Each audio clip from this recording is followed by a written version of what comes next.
আমরা কেমন জাতি জানো? আমাদেরকে ধ্বংস করা যাবে না। যুদ্ধের জন্য যদি মাঠে নামতে হয়, হানজালার মতো বাসর রাতের মধ্যে স্ত্রীকে রেখে যুদ্ধের মধ্যে চলে গিয়েছিল। জান্নাতি হুর রেখে আসওয়াদ বিবাহের টাকা দিয়ে তলোয়ার কিনে যুদ্ধের ময়দানে গিয়েছিল, আর তাদের ইমানকে যুদ্ধের ময়দানে উজ্জীবিত করেছিল। হ্যাঁ, আমাদেরকে এত সহজে ধ্বংস করা যাবে না। একটা কথা মনে রাখবেন, তোমার পূর্বে কিন্তু ফেরওয়ান এসেছিল, সাদগাতে এসেছিল, নবুরুত এসেছিল, আরো অনেকেই এসেছিল। পারেও নাই, পারবও না।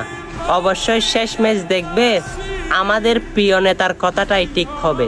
গাজওয়ায়ে হিন্দ, সেটা যখন আমার নবীর জবানে মুসলমানদের জয় বলেছেন, জয়টা ইনশাল্লাহ আমাদেরও হবে। দরকার পড়লে আমরা কয়েকটা মাথা দেব, তবুও কিন্তু বিধর্মীদের কাছে মাথা নত করব না। আর যারা মুসলমান ভাই আছি তারাই ভিডিওটা শেয়ার করে দিই।